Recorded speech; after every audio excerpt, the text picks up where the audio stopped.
وزارت خارجه تاجیکستان به بحث‌ها و بیگونه‌گوهای شرکت‌های هوایی تاجیکستان و روسیه یک اظهارات پخش نمود و تاکید کرد که فشار و تهدیدهای مقامات روسیه غیر مؤثر بوده و می‌تواند به شرکت‌های دو کشور ضرر جدی مالی رساند.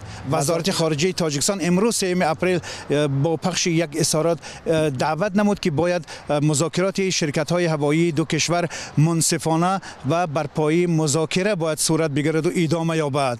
بحثایی که حالا ادامه دارد بر پایه یک سازشنامه‌ای که میان روسیه و تاجیکستان در سال 1997 به امضا رسیده بود ادامه داشته و بر اساس این سازشنامه خطها و نحوه پروازهای نوی میان شرکت‌های هوایی روسیه و تاجیکستان بررسی خواهد شد. این هم در حالی است که امروز یک هیئت بلندپایه تاجیکستان به خاطر حل و فصل این بحثی که تقریبا یک ماه ادامه دارد به مسکو سفر نمودند. ماجرای هوایی روز 12 مارس سال روان سر زد و آن روز تاجیکستان با شرکت روسی اورالسکی اولینی اجازت پرواز در مسیر نو پرم دوشنبه را نداد. روسیه تهدید کرده بود که از چاره‌های دیگر از جمله قطع پرواز هواپیماهای تاجیکستان کار می‌گیرد.